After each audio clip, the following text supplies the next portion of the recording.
చందు, నేను చెప్పింది గుర్తుంది కదా? హా గుర్తుందక్క. పోపేయాలంటే పాన్ లో వాటర్ కాదు ఆయిల్ వేయాలి. అది కాదే మాలోకం. అన్నయ్య గురించి, సుప్రియ గురించి మర్చిపోయావా? హా అదా గుర్తుంది. మంచి కప్పులు అని కూడా అన్నావు. నిన్న అక్షయ్ ఎలా భరిస్తున్నాడో కానీ వాడికో దన్నం పెట్టాలి. పిలవమంటావు అక్క? ఎవర్ని? అక్షయ్ని దండం పెడతా అన్నావు కదా. సుప్రియాని అన్నయ్యని కలవకుండా చేయాలి. అదే మన primary goal. Got it? Done. నాకేం తెలీదు, మా అక్క అలా చేయమంది. ఏం చేయమంది? చందు, సుప్రియ గారికి ఏం తెలీదు.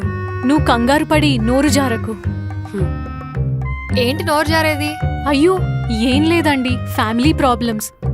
కొంచెం కన్ఫ్యూజ్డ్గా ఉంది, అందుకే ఏదేదో మాట్లాడేస్తుంది. ఓ, రాజానేమన్నా చూసారా? ఎందుకండి? అంటే లంచ్ టైం అయింది కదా, కలిసి లంచ్ చేద్దామని. అయ్యో, మా అన్నయ్య సోనీతో కలిసి లంచ్ చేస్తున్నా అని చెప్పాడే.